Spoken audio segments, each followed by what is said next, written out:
নমস্কার, গাল্প জীবনের একটি নতুন ব্লগে আমি শিল্পী সবাইকে স্বাগত জানাচ্ছি। আশা করি সবাই ভালো আছেন, আমিও খুব ভালো আছি।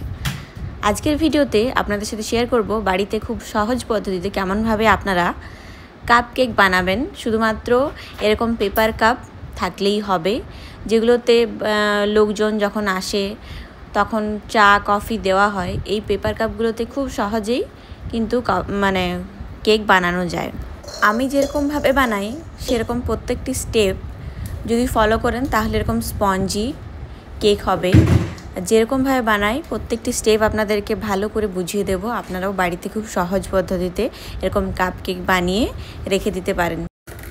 বাড়িতে আমাদের কাছে যে নর্মাল চায়ের কাপ আছে সেই কাপের মেজারমেন্ট দিয়েই কিন্তু সব মেজারমেন্ট করব। তার জন্য প্রথমেই নিয়ে নিয়েছি একটা মিক্সিং জার, আর এই যে চায়ের কাপ, বাড়িতে থাকা যে নর্মাল চায়ের কাপ, সেই চায়ের কাপের 1 কাপ মেপে চিনি নিয়েছি। 1 কাপ ভর্তি এখানে চিনি নিলাম। তারপর ওই সেম কাপেরই 4 ভাগের 2 ভাগ তেল নেব। কাপটাকে যদি 4 ভাগ ধরা হয় তাহলে 4 ভাগ চিনি নিয়েছি, তাহলে 4 ভাগের 2 ভাগ তেল নেব। সেম মিক্সিং জারের মধ্যে ওই তেলটাও দিয়ে দেব। তারপর ওই সেম কাপের 3 ভাগের 2 ভাগ দুধ নেব। যেহেতু 4 ভাগ চিনি তাই 3 ভাগের 2 ভাগ দুধ নেব। দুধটা কিন্তু আমার ফ্রিজেই ছিল, ঠান্ডা দুধ, কোনো রুম টেম্পারেচারের দুধ নয়। আমি এরকমভাবেই ইউজ করি, কোনো রকম ব্লেন্ডারের প্রয়োজন নেই। মিক্সিং জারের মধ্যেই খুব সুন্দর কেক হয়। আমি এরকমভাবেই বানাই, আর আপনারাও যদি প্রত্যেকটি স্টেপ ফলো করেন আপনাদের কেকও কিন্তু খুব ভালো হবে। এরপর 2টি ডিম নিয়েছি, যেটা মিক্সিং জারের মধ্যেই ভেঙে দিয়ে দেব। তারপর চিনি, দুধ, তেল আর এই 2টো ডিম একসাথে ভালো করে মিক্সির মধ্যে ব্লেন্ড করে নেব। চিনিটা যাতে ভালোভাবে গলে গেছে কিনা সেটা একটু লক্ষ্য করে নিতে হবে। ব্লেন্ড করে নিয়ে এটা একটা বড় বাউলের মধ্যে ঢেলে নেব। তারপরে স্টেপ হচ্ছে এটার মধ্যে ময়দা দিতে হবে। যেহেতু আমি 1 কাপ চিনি নিয়েছি, 1/2 কাপ তেল নিয়েছি, তাই এর মধ্যে আমি 2 কাপ মতো ময়দা দেব। আর এই ময়দাটা কিন্তু চেলে চেলে এটার মধ্যে দেব। আর এই 2 কাপ ময়দা প্রথমে চেলে নিয়ে এটার মধ্যে দিয়ে দেব ভালো করে। তারপর একদম হালকা হাতে এটাকে মেশাতে হবে। খুব হালকা হাতে মিশিয়ে নেব যাতে এটার মধ্যে কোনো লাম্পস তৈরি না হয়।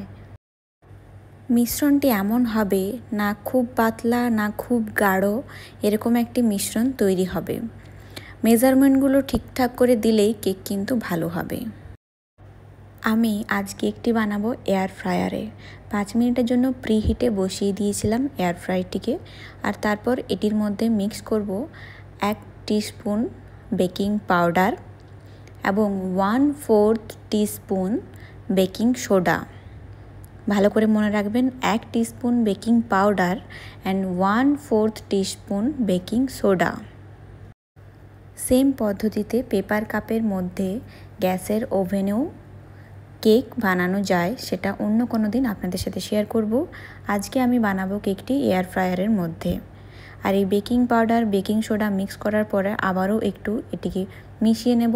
তারপর দিয়ে দেব 1 টিস্পুন ভ্যানিলা এসেন্স। ভ্যানিলা এসেন্সটা দিলে ডিমের যে গন্ধটা ওটা আসে না। ভ্যানিলা এসেন্সের খুব সুন্দর একটা গন্ধ হয় কেকের মধ্যে, একটা ফ্লেভার আসে। এরপরে মিক্স করব টুটি ফ্রুটি। টুটি ফ্রুটিগুলো একটু ময়দার মধ্যে কোটিং করে তারপরে মিক্স করব। এতে টুটি ফ্রুটিগুলো কেকের তলার দিকে চলে যায় না। ময়দায় কোটিং করার পর টুটি ফ্রুটিগুলো ব্যাটারির মধ্যে দিয়ে হালকা হাতে আবারও একটু মিক্স করে নেব। এয়ার ফ্রায়ারকে 5 মিনিট প্রিহিটে বসিয়ে দিয়েছিলাম আগেই। 5 মিনিট প্রিহিট হয়ে গিয়েছে আর আমাদের বাকি কাজও কমপ্লিট হয়ে গিয়েছে। তাই কাপের মধ্যে আস্তে আস্তে করে ব্যাটারটা ভরে নিয়ে তারপর ওভেনের মধ্যে বসাবো। 2 কাপ ময়দা, 1 কাপ চিনি আর 1/2 কাপ তেল দিয়ে আমার 5টি কাপ কেক হয়েছে। এর মধ্যে কিছুতে আমি বাদাম দিয়েছি, কিছুতে আবার টুটি ফ্রুটি দিয়ে সাজিয়েছি। আর এরপর এয়ার ফ্রায়ারটিকে আমি সেট করে দেব 180 ডিগ্রি সেন্টিগ্রেডে 15 মিনিটের জন্য। 15 মিনিটেই খুব সুন্দর কাপ কেক কিন্তু তৈরি হয়ে যাবে আমার। কাপগুলোর 4 ভাগে 3 ভাগ ভর্তি করেছিলাম, 1 ভাগ রেখেছিলাম কেকটা ফুলে ওঠার জন্য, কিন্তু এত বেশি ফুলেছে যে বাইরে বেরিয়ে চলে এসেছে। এরপর যে কোনো একটু কাঠি বা চামচ দিয়ে এরকমভাবে দেখে নেব যে কেকটা হয়েছে কিনা। এরকম কাপকেকগুলো কিন্তু 15 মিনিটেই তৈরি হয়ে যায়, তবে ব্যাটারের উপর ডিপেন্ড করে, যদি বেশি ব্যাটার হয় তাহলে একটু বেশি সময়ও লাগতে পারে। এই যে দেখুন আপনাদেরকে খুলে দেখাচ্ছি। আর এরকম কাপকেক তৈরি করলে কিন্তু কোনো রকম অয়েল আমাদের কাপের মধ্যে লাগানো প্রয়োজন হয় না, সুন্দরভাবে কেকটা হয়ে যায়। কতটা স্পঞ্জি হয়েছে দেখুন। আর এরকমভাবে আমি স্লাইস করে নিয়েছি, এগুলো এয়ারটাইট কন্টেনারের মধ্যে রেখে দেবো ফ্রিজে, বেশ কয়েকদিন এটা কিন্তু খাওয়া যাবে। তাহলে আমার ভিডিওটা ফলো করলে আজ থেকে কিন্তু আর বাজার থেকে কেক কেনার প্রয়োজন হবে না। এরকমভাবে বাড়িতে খুবই সহজে বানিয়ে নিতে পারবেন আপনারা কেকটি কিন্তু খুবই স্পঞ্জি হয়েছে আর খেতেও অসাধারণ হয়েছে। আমি তো বাজার থেকে কেক কেনা বন্ধই করে দিয়েছি, এরকমভাবেই এখন যখনই কেক খাওয়ার ইচ্ছে হয় বাড়িতেই বানিয়ে নিই। আর এই যে দেখুন এয়ারটাইট কন্টেনারের মধ্যে রেখে দিয়েছি ফ্রিজে, এটা বেশ কয়েকদিন কিন্তু থেকে যাবে।